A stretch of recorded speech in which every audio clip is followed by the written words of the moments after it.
உலகம் முழுவதும் உள்ள சன்லைஃப் தொலைக்காட்சி நேயர்களே, உங்கள் அனைவருக்கும் வணக்கம்.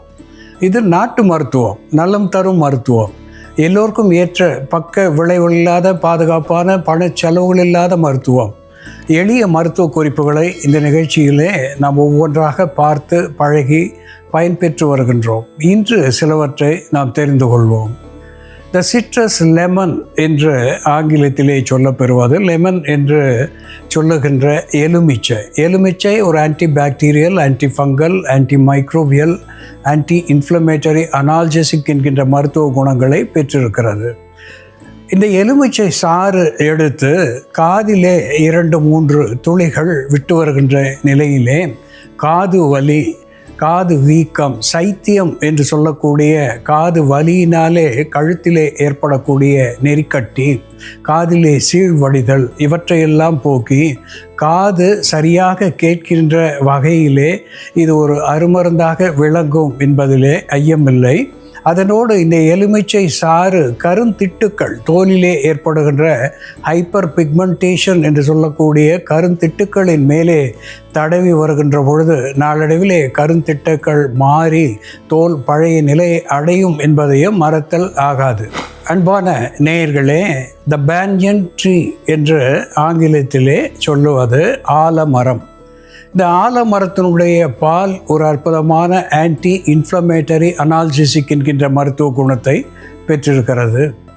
நாக்கு அச்சரம், பல் ஆட்டம், பல் வலி, வாயிலே புண்கள், உதடு வெடிப்பு, கை கால்களிலே தோலிலே ஏற்படுகின்ற வெடிப்பு, இப்படிப்பட்ட நிலையிலே ஆலம் பாலை எடுத்து அன்றாடம் சில நாட்கள் அந்த வெடிப்புகளின் மேலே தடவி வருகின்ற பொழுது சில நாட்களிலேயே அந்த வெடிப்புகள் விலகி ஆரோக்கியத்தை அது நிலைநிறுத்தக்கூடியதாகவும் ஆடுகின்ற பல்லையும் நிலைநிறுத்தக்கூடிய ஒன்றாகவும் இந்த ஆலம்பால் விளங்கும் என்பதிலே ஐயமில்லை.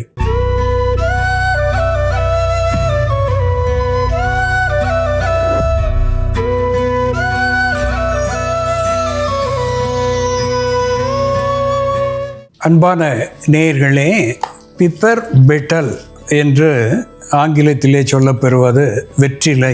இந்த வெற்றிலை ஒரு அற்புதமான மருந்தாகி பயன் தருகிறது. அதனால்தான் இதை விருந்து என்று படைக்கின்ற பொழுது விருந்து உண்பவர்களுக்கு தாம்பூலம் என்கின்ற வகையிலே இந்த வெற்றிலையை தந்து அனுப்புவது வழக்கம். இது ஒரு கார்பனேட்டிவ் என்கின்ற வகையிலே அகட்டு வாயு அகற்றியாக இருக்கிறது.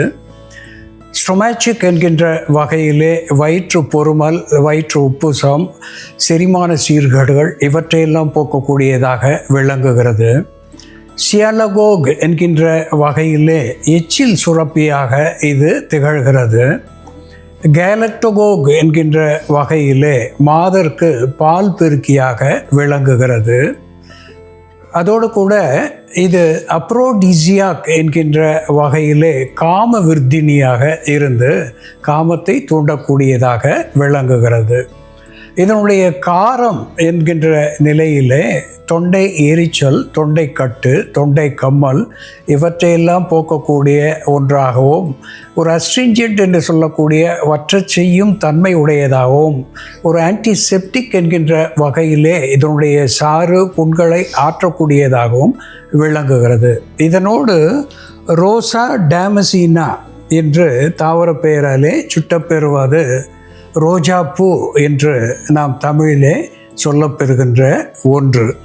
இந்த ரோஜா ஒரு அஸ்ட்ரிஞ்சன்ட், ஸ்டிப்டிக், ஹெமஸ்டாட்டிக் என்கின்ற வகையிலே குருதியை கட்டக்கூடிய ஒன்றாக விளங்குகிறது. துவர்ப்பு சுவை உடையது என்பதனாலேயும் இது நமக்கு உள் உறுப்புகளிலே ஏற்படுகின்ற புண்களை ஆற்றக்கூடியது, இருமலை தணிக்கக்கூடியது.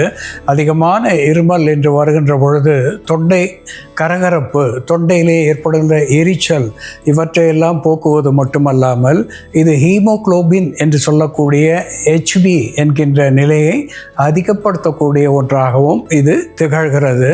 நல்ல மனமுடையது, அரோமா என்கின்ற வகையிலே மனதுக்கு உகந்த ஒரு மனத்தை தரக்கூடியதாகவும் இது திகழ்கிறது. இந்த வெற்றிலையும் ரோஜாவும் எப்படி மருந்தாகிறது என்ற செயல்முறையிலே பார்ப்போம், வாருங்கள். நேயர்களே, நாம இன்னைக்கு வெற்றிலை மற்றும் ரோஜா பூவை பயன்படுத்தி உள் உறுப்புகளில் இருக்கக்கூடிய கழிவுகளை வெளித்தள்ளக்கூடிய ஒரு மருந்து, நுரையீரல் மற்றும் ஜீரண மண்டலத்தை பலப்படுத்தக்கூடிய ஒரு மருந்து எப்படி தயார் பண்ணுறதுன்னு பார்க்கலாம். இதற்கு தேவையான பொருட்கள்: வெற்றிலை, ரோஜா பூக்கள், லவங்கம், கற்கண்டு. ஒரு பாத்திரத்தில் கொஞ்சம் நீர் விட்டுக்கலாம். 2 லவங்கம் இடித்து போட்டுக்கலாம்.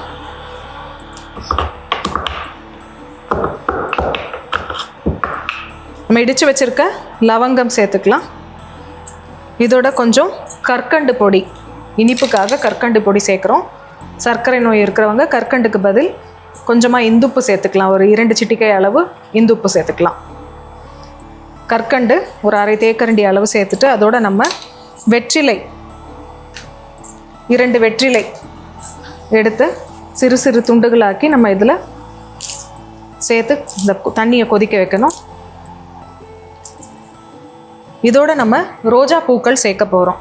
நாட்டு வகை ரோஜா பூக்கள் எப்பவுமே பயன்படுத்துறது நல்லது. அதே போல் நம்ம ரசாயன மருந்துகள் எல்லாம் தெளிக்காமல் இயற்கை முறையில் விளைந்த ரோஜா பூக்கள் மருந்துக்காக பயன்படுத்தணும். இந்த ரோஜா பூக்களில் பார்த்தோம்னா விட்டமின் சி அதிகமாக இருக்கிறதுனால இது நோய் எதிர்ப்பு சக்தியை அதிகப்படுத்தக்கூடிய மருந்தாக இருக்கும்.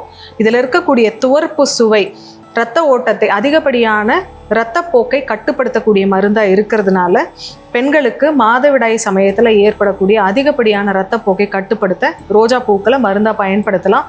அதே போல் ரோஜா பூக்கள் சேர்ந்த குல்கந்து மாதவிடாய் காலத்தில் சாப்பிட்டுட்டு வரும்பொழுது பெண்களுக்கு ஏற்படக்கூடிய அதிகப்படியான வயிற்று வலியும் கட்டுப்படும். நம்ம இந்த ரோஜா பூக்கள் சேர்த்துக்கலாம். கர்ப்பப்பை புண்கள் இருக்கிறவங்க, வெள்ளைப்படுதல் போன்ற பிரச்சனை இருக்கக்கூடிய பெண்கள் தினமும் ஒரு ரோஜா பூ அப்படியே நம்ம சாப்பிட்டுட்டு வரும்பொழுது, அந்த ரோஜா இதழ்களை தினமும் ஒரு ரோஜா பூ சாப்பிட்டுட்டு வரும்பொழுது படிப்படியாக அந்த புண்கள் ஆரம்பிக்கும். வெள்ளைப்படுதலும் கட்டுப்படும். உடலுக்கும் நல்ல குளிர்ச்சி தரக்கூடிய மருந்தாகவும் நோய் எதிர்ப்பு சக்தியை அதிகரிக்கக்கூடிய ஒரு மருந்தாகவும் இருக்கும். பிறப்புறுப்பில் ஏற்படக்கூடிய தொற்றுகளை தடுக்கக்கூடிய மருந்தாக இந்த ரோஜா பூ இருக்கும். வெற்றிலையோடு நம்ம லவங்கம், ரோஜா பூ, கற்கண்டு இதெல்லாம் சேர்த்து கொதிக்க வச்சுட்டு இருக்கோம். இது நம்ம கல்லீரலில், நுரையீரலில், கணையத்தில் இருக்கக்கூடிய கழிவுகள் எல்லாம் வெளித்தள்ளக்கூடிய ஒரு டீடாக்சிஃபையிங் ட்ரிங்காவோ அல்லது டீயாவோ நம்ம தினமுமே கூட பருகலாம். எந்த பக்க விளைவுகளும் வராது இது தினம் எடுக்கிறதுனால. குறிப்பாக மழை காலத்துலேயும் நம்ம பனிக்காலத்துலேயும் எடுத்துக்கிட்டோம்னா நமக்கு நோய் கிருமிகளின் தாக்குதலை தடுக்கக்கூடிய மருந்தாக இது செயல்படும். குழந்தைகளுக்கு கூட நம்ம இது கொடுக்கலாம். சிறு குழந்தைகளுக்கு ஜீரண கோளாறுகள் வரும் பொழுது, பால் ஜீரணமாகாமல் அவர்கள் கக்கும் பொழுது நம்ம இந்த மருந்து கொஞ்சம் கொடுத்தோம்னா, ஒரு 10 ml 20 ml அளவுக்கு கொடுத்தோம்னா நல்ல செரிமானத்தை தூண்டக்கூடிய மருந்தாக இருக்கும். ஜீரணமும் நல்லா மேம்படும். அதே போல் அதிக மசாலா மற்றும் எண்ணெய் பொருட்கள் சேர்ந்த உணவு நம்ம எடுத்துக்கும் பொழுது அசிடிட்டி உருவாகும். அந்த மாதிரி சாப்பாடு நம்ம சாப்பிடும் பொழுது இந்த கஷாயம் தயார் பண்ணி குடிச்சிட்டோம்னா அந்த உணவுனால எந்த பாதிப்பும் வராமல் தடுக்கலாம். அசிடிட்டி அதிகமாகாமல் கண்ட்ரோல் பண்ணும். நம்ம உடலுக்கு நல்ல புத்துணர்ச்சி தரக்கூடிய ஒரு மருந்தாகவும் இது இருக்கும். இதை இப்போ நம்ம வடிகட்டிடலாம். நமக்கு சளி, இருமல் போன்ற பிரச்சனைகள் இருக்கும் பொழுது இந்த குடிநீர் நம்ம தயார் பண்ணி எடுத்துக்கிட்டோம்னா 3 to 5 நாட்கள் எடுத்துக்கிட்டோம்னா சீக்கிரமாக நமக்கு ஃபாஸ்ட்டாக ரெக்கவரி ஆகும். தொற்று நுரையீரலுக்கு செல்லாமல் தடுக்கக்கூடிய மருந்தாகவும் இது செயல்படும்.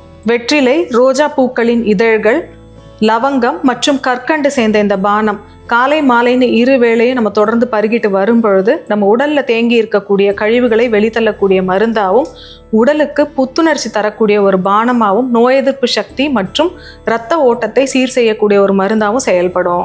அன்பான நேயர்களே, உடலினுடைய உள் உறுப்புகளான இதயம், நுரையீரல், வயிறு, இரைப்பை, சிறுநீரகம், மலக்குடல் இவை அத்துணையும் சரியான நிலையிலே இயங்குகின்ற பொழுது ஒரு 100 விழுக்காடு அளவுக்கு ஆரோக்கியத்தை ஒருவன் பெறுகின்றான்.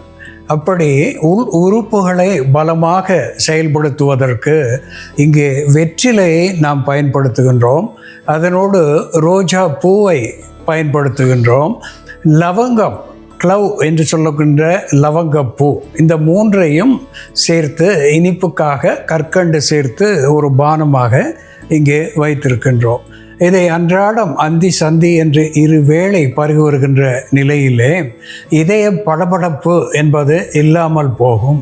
இதய நாளங்களிலே இருக்கின்ற அடைப்பை நாளடைவிலே சரி செய்து இதயத்துக்கு ஆரோக்கியம் தரக்கூடிய ஒன்றாகவும், குருதி அழுத்தத்தை பிபி என்று சொல்வார்கள், பிளட் ப்ரெஷர், அதை குறைக்கக்கூடிய ஒன்றாகவும் இது திகழ்கிறது. நுரையீரலை பற்றி வருகின்ற நோய்கள், நுரையீரலை பற்றி இருக்கின்ற சளி இவற்றையெல்லாம் போக்கி சுவாச பாதையை சீர் செய்து சுவாசத்தை ஒழுங்குபடுத்துகிறது. பசியின்மை, செரிமானமின்மை என்கின்ற நிலையிலே இறை பையை சுத்திகரித்து இது செரிமானத்தை தூண்டுகிறது. நல்ல ஒரு வயிற்றுக்கு ஆரோக்கியத்தை தரக்கூடியதாக விளங்குகிறது. சிறுநீரகத்தை பற்றிய நிலையிலே இது சிறுநீர் பெருக்கியாக, டயூரிட்டிக் என்கின்ற வகையிலே, ஆன்டிசெப்டிக் என்கின்ற வகையிலே இது நோய் நீக்கியாக விளங்குகிறது. அதோடு கூட இந்த பர்னிங் மிக்சுரேஷன் என்று சொல்லக்கூடிய எரிச்சலுடன் கூடிய சிறுநீர், இவற்றை தடுக்கக்கூடிய ஒன்றாக விளங்குகிறது. பெண்களை பற்றிய வகையிலே இந்த ரோஜாப்பூ சேர்க்கின்ற பொழுது லுகேரியா என்கின்ற வெள்ளைப்போக்கு போகிறது. அதுபோல மற்ற உறுப்புகளுக்கும் பலம் தரக்கூடியதாக விளங்குகிறது. இந்த வெற்றிலை, லவங்கம், ரோஜா இந்த மூன்றும் சேருகின்ற நிலையிலே ஒவ்வொருவருக்கும் நல்ல ஆரோக்கியம் தரக்கூடிய வகையிலே உள் உறுப்புகளை பலப்படுத்துகிறது என்பது உண்மை. அன்பான நேயர்களே, வெற்றிலை, ரோஜாப்பூ, லவங்கம் இவை எப்படி மருந்தாகிறது என்று நாம் தெரிந்து கொண்டோம். இது போல வேறு ஒரு மருத்துவ குறிப்போடு நாம் மீண்டும் சந்திப்போம். நன்றி, வணக்கம்.